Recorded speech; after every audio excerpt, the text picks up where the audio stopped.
Mga kapuso, napapansin niyo po ba na kapag tanghaling tapat, halos doble yung init na nararanasan natin sa loob ng nakaparadang sasakyan. At sa tindi nga ng init na parang nasa pugon ka, ang iniwang pangmasa ng biskuit, naluto. Pero babala ng isang eksperto, maaaring makasama sa kalusugan ng pagkain o pag-inom ng mga produktong naiwan sa kotseng nabilad sa init. May news to go si Lala Roque. Sa tindi ng init ngayong tag-init, tila isang higanting pugon ang Pilipinas. Pero kung mainit sa labas, lalo pa sa loob ng nakabilad na kotse. Sinukat namin ang temperatura sa loob ng isang sasakyang nakabilad ng tanghaling tapat at umabot na 180 degrees Fahrenheit o 82 degrees Celsius ang nasukat naming init. Ang init na ito delikado para sa mga tao, lalo na kung di sinasadyang makulong sa loob ng sasakyan.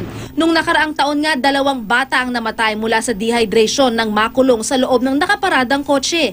Pero hindi lang tao ang naapektuhan ng init sa loob ng sasakyan, kundi maging mga bagay at pagkain na iiwan sa loob nito. Hindi talaga advisable na mag-iwan ng pagkain sa loob ng kotse.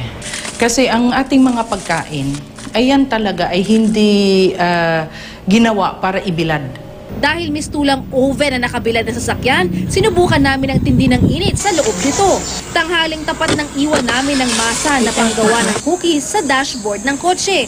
At matapos ang 4 na oras, naluto ito. Iba nga lang ang itsura sa cookies na gawa sa totoong oven.